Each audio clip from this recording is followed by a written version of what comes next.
not that our morning needed any more excitement, but let's throw it in there because the Crown Chasers reality series on S3 is giving us exactly that. It is really heating up, and I love the fact that it's an exclusive here on S3. For those who don't know, it's the reality show that is leading us up to the crowning moment of the next Miss South Africa, and we've been introduced to some incredible hopefuls, the likes of Oosthuysen, who sadly last night had to step out of this incredible journey. We'll connect with her in just a moment, but let's relive that moment. Ane, you have the lowest scores from the judges this week. That unfortunately means that your chase to the crown has come to an end. I will now ask you to please hang up your sash as you have been eliminated from the competition. Sorry, it's fine. Oh my goodness, joining us right now via video call from Finalist Park, my old hood, is Ane. Ane, a very good morning. I am so sorry we made you relive that moment. How are you? It's fine. I'm actually very well. I'm very content. As you can see, very happy. Up and bright early this morning. But no, I'm really so content. I think entering something such as this, you realize there's only one winner. And at the end of the day, this incredible journey is just, it's once in a lifetime. So win or lose, I'm just so grateful to be here.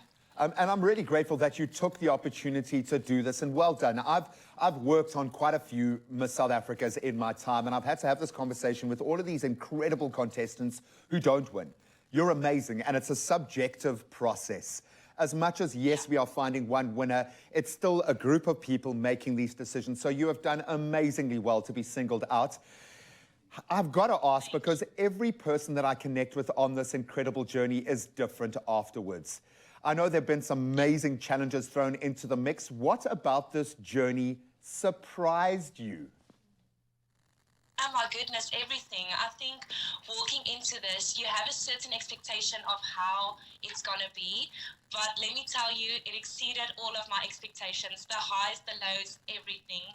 As I said, I'm just so grateful to be here. And still, to this day, I can't wait to just go back, relive everything all again with Final Pageant Week and just take in and save up every moment because, like I said, it's once in a lifetime. It is. Well, I mean, there's nothing stopping you from entering again. I'm sure you can do that. And I love the fact that you are keeping quite philosophical about this, because I know it's very easy to put so much pressure on yourself, because every week, and it's certainly on Crown Chasers, they've been adding the pressure. What was the biggest challenge for you? What took you most out of your comfort zone? Oh my goodness, like I must say the one thing that I learned about myself throughout this thing is I'm so much stronger than I actually thought I was. I mean, being away from home for a month, I think that was my biggest challenge. I'm someone who loves spending time with friends and family, very close to them, and not seeing them for a month, it definitely has an effect on your emotional well-being. Sure. So I think that was the biggest challenge, being away from home. But yeah, being in this experience and like living out all of these things, it's highs and lows every single day. So it does take a toll on your body and your mental health and all of that, but I'll do it all over again every single time. And well done for saying that, because that's what it's about. It's a gateway that you get to walk through, and you are a different person on the other end. I know you're a teacher, and you teach little ones that I'm sure this amazing experience is going to be completely lost on. Do you think any of your kids are going to see you differently because of this journey, or are you just going to be the same old, same old? Now, I must say, like, once we came back, so we were there for a month and then we came back for a little while, and I actually went back to teaching for a few weeks, and they literally see me as this superhuman, and I keep telling them I'm still just your teacher.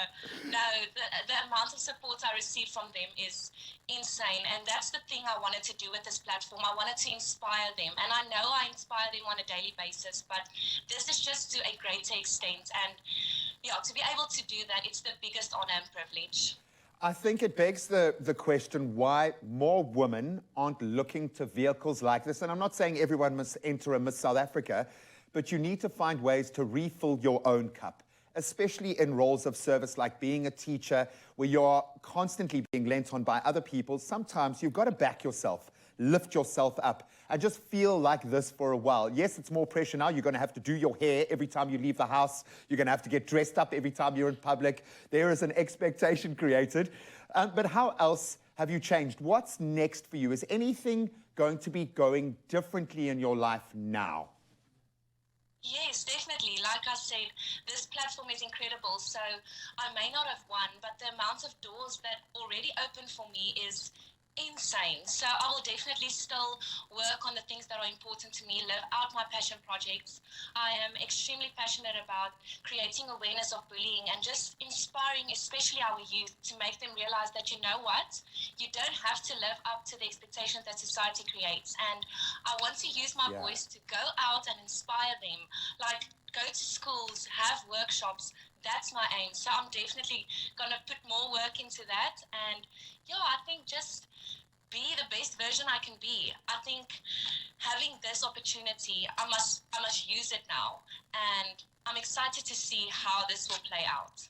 I think we are really excited. I think all of your pupils, past and definitely future, are even more excited. But it's amazing to see the mental aspect here, the way that you've wrapped your head around this and you've kept it all in perspective. So well done on doing that. And just know that any one of you could have won this thing. Really, that's the whole point of you being there, is that you had earned the right to compete to win Miss South Africa, and you could have done it. So thank you so much for being as cheerful this morning as you are. I know it's a storm of emotions in that space, but Ane, thank you so much and all the best of luck, and enjoy going back to the real world for just a moment. But it's been so good to connect with you. Thank you. Thank you so much for the opportunity. Oh, we love it, and we love the journey on Crown Chasers. Every week is so emotional and so intense, and it is in full swing as we speak, so make sure that you don't miss out. Every Sunday, 4 p.m, right here on S3. Trust me, this is something you do not want to miss out on.